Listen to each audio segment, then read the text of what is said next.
Ladies and gentlemen, welcome back to the Year of Lupin retrospective. You're here with me, your host Donald Wonder, to continue the discussions on the Lupin the Third anime, TV, movie, TV series releases, whatever you want to call it. We're talking all Lupin all the time. Sorry for the delay, guys. I know you're always waiting for me to produce more. I'm catching up. Life's in the way. Yada, yada, yada. Let's get on with it. If you were following the last discussion we had, we spoke about that movie TV special, Goodbye Partner. I'll put a link in the YouTube card in the top right hand corner of the screen. Don't forget there'll be a playlist there to check out all the other discussions. But we're moving forward in a way to a return to greatness by talking about this next movie called Fujiko's Lie. And as soon as I saw the artwork for this, as soon as I saw the trailer for this, I knew we were going back to my universe, my personal favorite Lupin the Third universe, the Woman Named Fujiko Mine universe, where these movies seem to be on a separate plane than the other releases. And I'll get more to that in a moment. But first, let's talk about this movie TV special, Fujiko's Lie. I'm going to start talking about this without getting into spoilers. So the initial premise is Fujiko is shacked up with this man and his son. And right from the beginning, they seem to be on the run. They got to run away because this man has betrayed his company. He's hiding millions and millions of dollars from them, and they are after him. And they've sent this weird vampire-like assassin after him. The man says to Fujiko, "Take my son, run away. I'll meet you later. Protect my son. We need to protect my son because he needs to have this heart surgery. That's the reason why I stole the money. But they're after us. Please, Fujiko, run away." You know Fujiko's running the scheme. So Fujiko runs away with the son. The vampire assassin comes for the man. He blows himself up. And then for the most of this movie is Fujiko on the run, trying to protect the son, and at the same time work on her scheme to get this money. Lupin the Third and Jigen is in this as well. But before I go into more details, let me go into what I thought of this movie overall. So, when I first started watching this movie, which was just under an hour, I honestly felt like I knew there was going to be some kind of inner meaning to what the setup was, and I just felt like they were wasting a lot of time in the beginning. I just spent a lot of time watching Fujiko look after this son, and she's pretending. It doesn't take long to figure out what she just wants this money. And I just wondered, from the TV series we saw from the Woman Named Fujiko Mine, what is this going to bring to the table that is new? And in a way, this special doesn't bring anything new, but again, it's nice to see a reaffirmation of the things that make Fujiko interesting and unique as a character. Using her sex appeal, she's a very capable person on her own. She doesn't need Lupin. But I just think the execution of this special was a little bit lopsided because the second half is a lot stronger than the first half. But the themes they touch on here is really good. So let's talk about the aspects. The animation's great. I love the animation for this universe. It's a slightly different style than we see in the other parts. Even in the last movie, I just think it looks a little bit more artistic. It looks a little bit more freehand. Great detail. Again, the first half, because there's not a lot of chases, a lot of action in the first half, but more in the second half, it really stands out. But Fujiko looks great, designed beautifully as always. The character designs on the whole are great, so animation's great. And in 2020, 2019, I think right now the Lupin team can't do wrong with animation. They know what they're doing, so just commenting on the animation is not really, I don't really have much to say. Music-wise, soundtrack, nothing stood out 100%. I will say I did watch this in the English dub just because it was available. And when it comes to Lupin, when it comes to sub versus dub, I don't really care because they're both equal. They've got them down pat. And they've used the same voice actress for Fujiko Mine. She's great. She's absolutely perfect. She's been doing it for years now, which I think is phenomenal. Well, I don't think I'm wrong about this. Her voice, I don't even think I need to check. The English voice actress is great. So the plot on the whole, there isn't much plot. This is basically just Fujiko's running the scheme. Lupin and Jigen are on the side. They get entangled. You've seen this again and again and again. But it's Fujiko's story. And When Fujiko's spending time with this boy, she seems to slip between playing the motherly figure and then having these bouts of realism. Like a few times in this movie, she would just kind of flip and just talk to this boy like he's an adult. Like this is she would flip and say to this boy, "This is why I hate children. They have all these expectations. They know nothing." Very harsh, and it illuminates to her mind and how she sees the world. And you've seen this before, and I don't have a problem seeing this again. But at the same time, because you already know this, if you've watched the previous series, you're kind of like, okay, we know you're a bitch. We know you can be kind of cutthroat. But you kind of wonder, is there any feeling in this woman? This is a woman on a mission.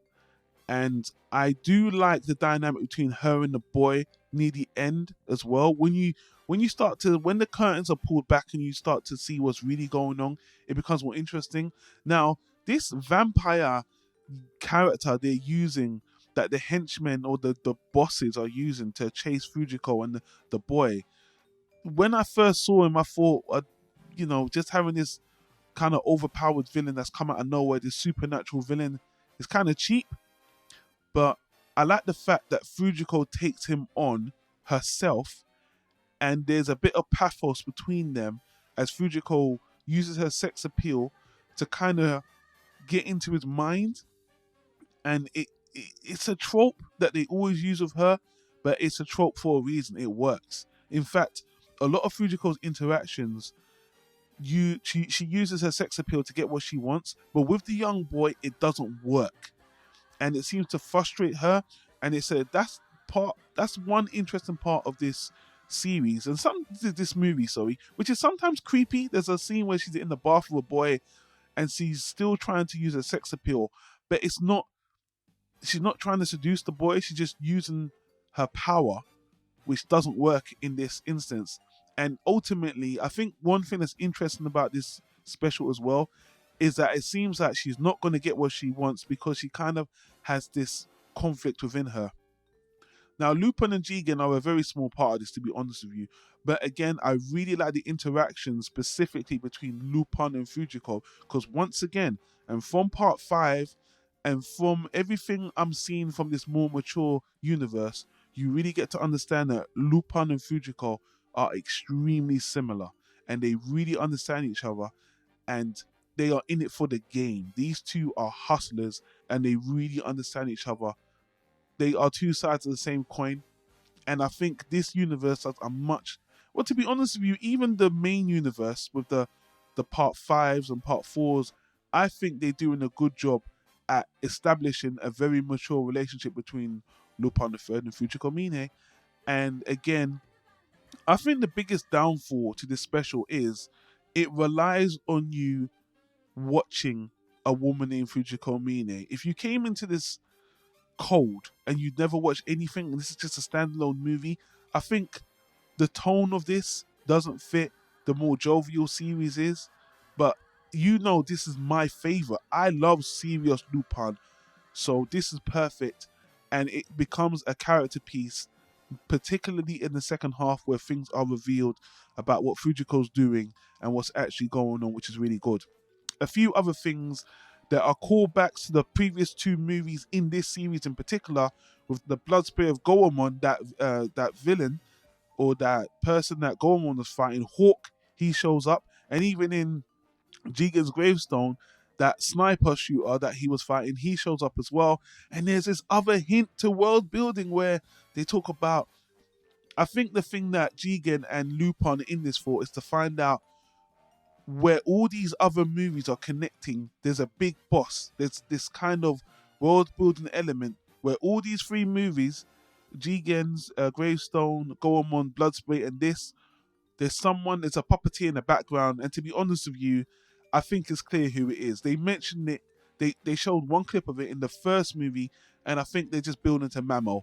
I think this is a retelling of the serious universe where Mamo is going to be the puppet master. I don't know how many years it's going to take for us to get there again, and I might be wrong, but the fact that they've kind of hinted at it and they're bringing back all these other villains is fine. So in essence, this is just a continuation of a Woman Named Fujiko TV series. This could have been an episode. This is a longer episode of that series and expansion of that series, and I don't mind. I just think the execution of this movie is a little bit slow. It's like 2 episodes, and it kind of is because there's a break between the 2 halves of this. So yeah, I think on a whole it's a good character piece, but if you just come into this and you've watched some of the goofier things, I think you might get, this doesn't stand well on its own, but I really enjoyed it.